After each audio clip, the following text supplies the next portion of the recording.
Hey, what's up, y'all? Check this out. So I'm sitting here and I'm thinking, and I'm like, I'm about to go into this next era of my life.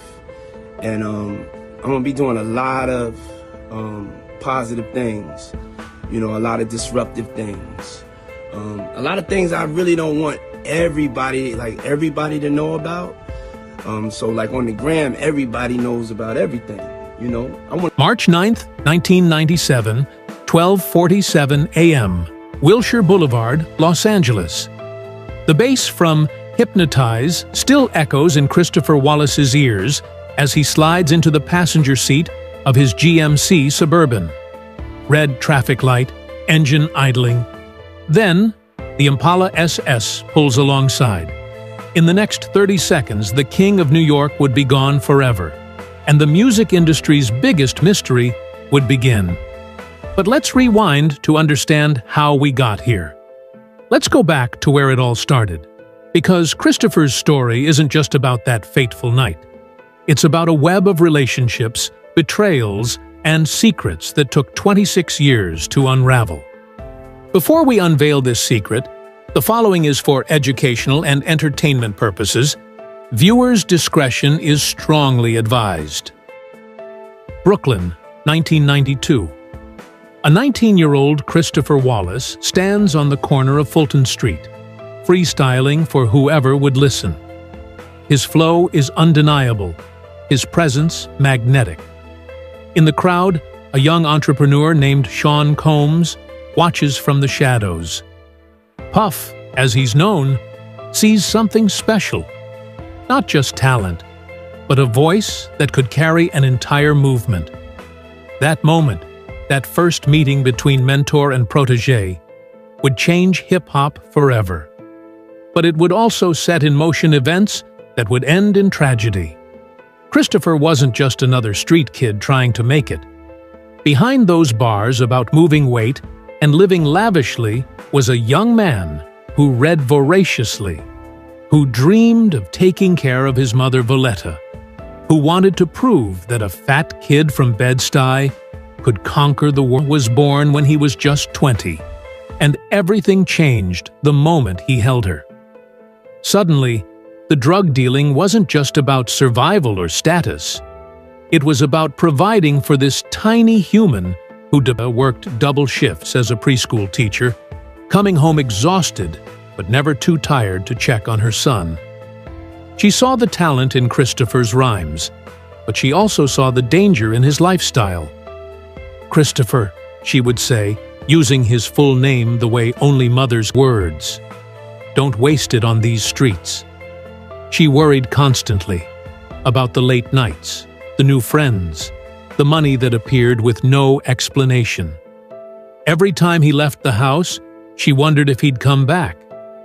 Christopher's relationship with his children went deeper than providing for them financially. When his son CJ was born, Christopher would spend hours just watching him breathe, marveling at the miracle of life. He'd rap softly to both his children, making up silly rhymes that made them giggle, testing new flows on the only audience that mattered. "Daddy's gonna make it big," he'd tell them, "and you'll never want for nothing." The demons he conquered weren't just from the streets. They were personal battles with self-doubt and depression. Growing up as the overweight kid, the one who got teased, who felt invisible, Christopher used food as comfort and rhymes as escape. Hip-hop became his therapy, his way of transforming pain into power. But even as success came, those old insecurities lingered. Some nights, after sold-out shows where thousands chanted his name, he'd call his mother just to hear her voice, just to remember he was still Christopher, not just Biggie. The weight of carrying an entire coast's hopes was crushing. After Ready to Die exploded, Christopher realized he wasn't just representing himself anymore. He was the voice of every kid from Brooklyn who felt overlooked, every hustler trying to go legitimate, every mother praying her son would make it out.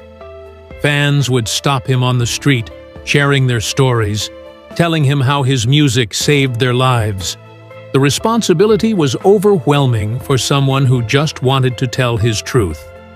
The transformation from Christopher Wallace to the notorious B.I.G. wasn't overnight, and it came with a cost that few understood. Puff saw the raw talent, but he also saw the marketability and the control he could wield. He molded Christopher's image, refined his sound, and, most importantly, positioned him as the face of East Coast hip-hop. This wasn't just business, it was deeply personal. Puff became like an older brother, a father figure that Christopher never had consistently in his life. They would spend hours in the studio, Puff coaching Christopher on delivery, on presence, on how to carry himself like the king he was destined to become. But the mentorship came with strings attached. Puff controlled everything: what Christopher wore, who he collaborated with, even how he spoke in interviews. "You represent me now, Big," Puff would say, adjusting Christopher's chain or straightening his hat. "Everything you do reflects on Bad Boy." Christopher, hungry for success and grateful for the opportunity, accepted the guidance without question. He trusted Puff completely, viewing him as the older brother who would never steer him wrong. Late nights in the studio revealed a different dynamic. Christopher would pour his heart into verses about his... Sometimes Christopher felt like he was losing himself in the image being created for him. But the success was undeniable, and success meant security for his children. The relationship between mentor and protege grew complicated as the money flowed. Every platinum plaque on the wall represented millions of dollars. And while Christopher was getting rich, Puff was getting richer. The contracts, the publishing deals, the percentages, it felt like family taking care of family. Christopher's vulnerability showed most in quiet moments between recording sessions. He'd talk about his fears, not of dying, but of failing his children, of his mother working herself to death, of the streets pulling him back down. Puff seemed to understand, offering reassurance and promising that success would solve all those problems. "Just trust me, Big," became Puff's constant refrain. "Have I ever steered you wrong?" But success in hip-hop came with complications that Christopher never anticipated. As Biggie's star rose, so did the tensions within the industry, and he found himself thrust into a war he never wanted to fight. The East Coast-West Coast rivalry wasn't just media hype, it was real, dangerous, and consumed everything Christopher loved about hip-hop. He was a storyteller who wanted to rap about his experiences, his struggles, his hopes for his children. But the media painted him as a warrior in a battle he didn't start, the reluctant general of the East Coast Army. The pressure of representing an entire coast weighed heavily on Christopher's shoulders. Every interview became a minefield where one wrong word could escalate tensions. Every song was analyzed for hidden dices. Every public appearance was scrutinized for signs of aggression or weakness. Christopher just wanted to make music that reflected his truth, but he was trapped in a narrative that was spiraling beyond his control. Behind the scenes, Christopher was dealing with mounting death threats that made every day a gamble. His phone would ring at all hours with anonymous voices promising violence. Letters arrived at his mother's house describing how they planned to kill him. Security details became a necessity, not a luxury. But even that didn't bring peace. Christopher would lie awake at night, listening to every sound, wondering if tonight would be the night someone made good on their threats. The 1995 Source Awards in New York changed everything, and Christopher could feel the shift immediately. When Suge Knight took the stage and made his infamous comment about executive producers all in the videos, all on the records, dancing, everyone knew he was talking about Tupac's death in September 1996, that truly shattered Christopher's world. Despite their beef, Tupac had been a friend first, a collaborator, someone Christopher respected deeply. When news of the shooting reached him, Christopher felt a fear he'd never experienced. Not just for his own safety, but for what hip-hop was becoming. The culture he loved was consuming its own children, and he was potentially next. The guilt was overwhelming. Christopher blamed himself for not doing more to stop their beef, for not reaching out to Tupac when he had the chance. In private moments, away from cameras and microphones, he would break down crying, telling his mother how much he missed his friend, how sorry as she watched the industry destroy the boy she raised. After Tupac's death, the threats against Christopher intensified exponentially. Every day brought new warnings from law enforcement, new concerns from security, new reasons to fear for his life. But Christopher was also dealing with pressure from within Bad Boy Records. Pressure to respond, to maintain his position, to not show weakness in the face of adversity. The loyalty versus business conflict was tearing him apart internally. Puff's response to the escalating tensions revealed a calculating side that Christopher hadn't seen before. While publicly calling for peace, privately he was making strategic moves, changing security protocols, adjusting tour dates, making financial preparations that seemed almost prophetic. We need to be smart about this being big enough for everyone. He had plans to collaborate with West Coast artists, to use his platform to promote peace instead of division. But every attempt at reconciliation was met with resistance from various corners. The media wanted conflict because it sold magazines. Some artists wanted to maintain their positions, and business interests seemed to benefit from the continued rivalry. Christopher's premonitions about his own death became more frequent and more specific as time went on. In interviews, he spoke about feeling like his time was limited, about wanting to accomplish as much as possible while he could. He told friends about dreams where he didn't live to see 25. Most dismissed it as paranoia brought on by stress, but Christopher seemed to genuinely believe his days were numbered. The pressure of being a symbol, while just wanting to be a father and artist, created an internal conflict that consumed Christopher daily. At home with his children, he was Christopher, patient, loving, hopeful for their futures. But in public, he had to be Biggie, the larger-than-life character who couldn't show weakness or fear. The constant switching between personas was exhausting, and those closest to him could see the toll it was taking. In his most vulnerable moments, Christopher would talk about his dreams beyond music, opening businesses in Brooklyn, starting a foundation to help kids like him find alternatives to the streets, maybe even getting into acting or writing. He had notebooks filled with ideas, plans for after hip-hop, visions of a life where he could just be Christopher Wallace again. But as tensions escalated and the industry became more dangerous, those dreams seemed increasingly distant. The weight of carrying everyone's hopes, his mother's dreams, his children's futures, his fans' expectations, his coast's pride, was crushing for a 24-year-old who had started just wanting to tell his story. Every decision had massive implications. Every word could escalate or calm tensions. Every move was watched and analyzed. Christopher often told friends he felt like he was drowning in other people's expectations while trying to stay true to himself. The loyalty versus business conflict within Bad Boy Records created additional stress that Christopher struggled to navigate. He could see tensions between different factions within the label, could sense that not everyone had his best interests at heart. But Puff remained his anchor, the one person he trusted completely to guide him through the chaos.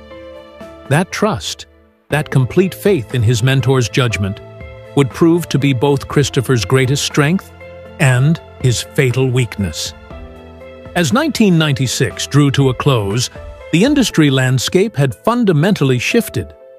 What started as competitive rivalry had morphed into something far more dangerous. A war where words became weapons and music became ammunition. Christopher found himself at the center of it all, carrying not just his own career but the pride and hopes of an entire coast on his 24-year-old shoulders. The 1996 Source Awards had been a turning point that Christopher couldn't shake from his memory. The tension in Madison Square Garden that night was suffocating. When Suge Knight took the microphone and delivered his thinly veiled attack on Puff, Christopher felt the entire building shift. The audience, packed with industry insiders and street legends, erupted in a mix of cheers and boos that seemed to split along geographical lines. Christopher sat frozen, watching his mentor's face transform from confident swagger to barely contained rage. That night, in the hotel suite overlooking Manhattan, Christopher witnessed a side of Puff he'd never seen before. Gone was the encouraging mentor, replaced by a calculating businessman whose eyes burned with something that looked almost like hatred. "They want to play games?" Puff said, pacing the room like a caged animal. "We'll show them what Bad Boy is really about. We'll show them what happens when you disrespect the family." The word family carried weight in their world, but Christopher was beginning to understand that family in business wasn't the same as family in blood. Puff's definition of family seemed to involve loyalty that flowed one direction, upward toward him. When Christopher tried to suggest maybe they should focus on music instead of beef, Puff's response was sharp and dismissive. "You don't understand the game yet, Big. This is chess, not checkers. Trust me to handle the business." The death threats that followed the Source Awards weren't abstract anymore. They were specific, detailed, and constant. Christopher's phone would ring at 3 a.m., with voices describing exactly how they planned to kill him, where they would do it, and what they would do to his body afterward. His mother's house received packages with bullets inside. His children's daycare had to increase security.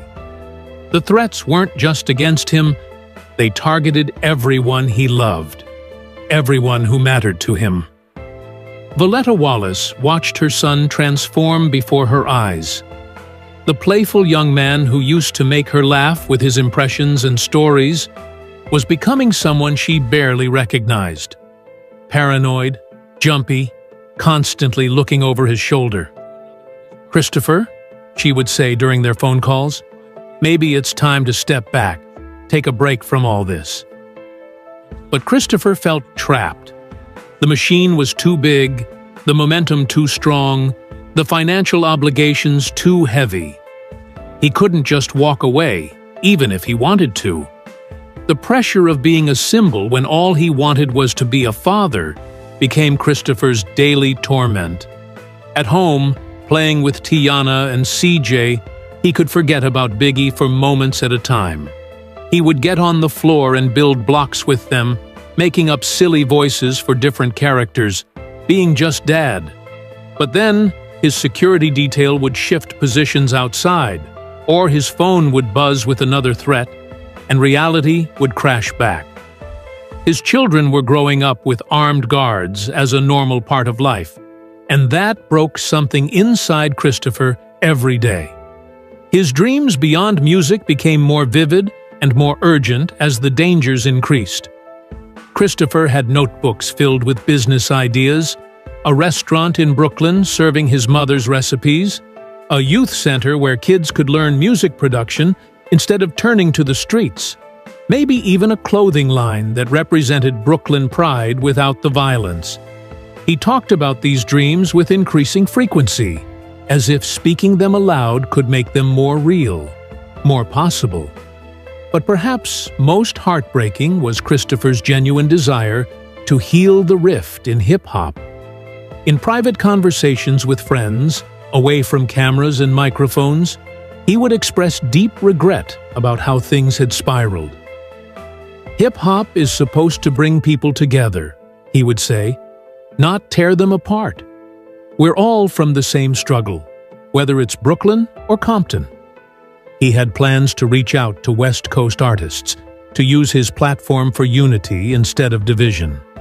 But every time he tried to take a step toward peace, something would happen to escalate tensions again.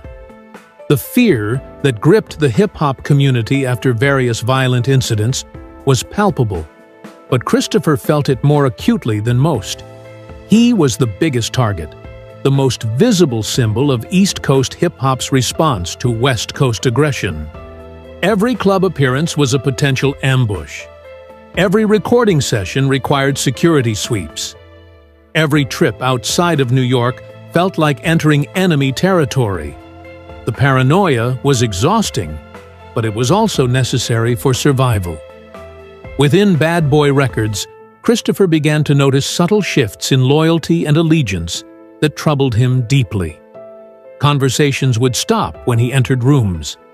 Important meetings would happen without him. Financial decisions were being made that affected his career without his input. When he questioned these changes, he was told it was for his own protection, that Puff was handling everything to keep him safe. But Christopher's street instincts, honed from years of surviving Brooklyn, told him something wasn't right. The premonitions about his own death became more frequent and more specific as 1990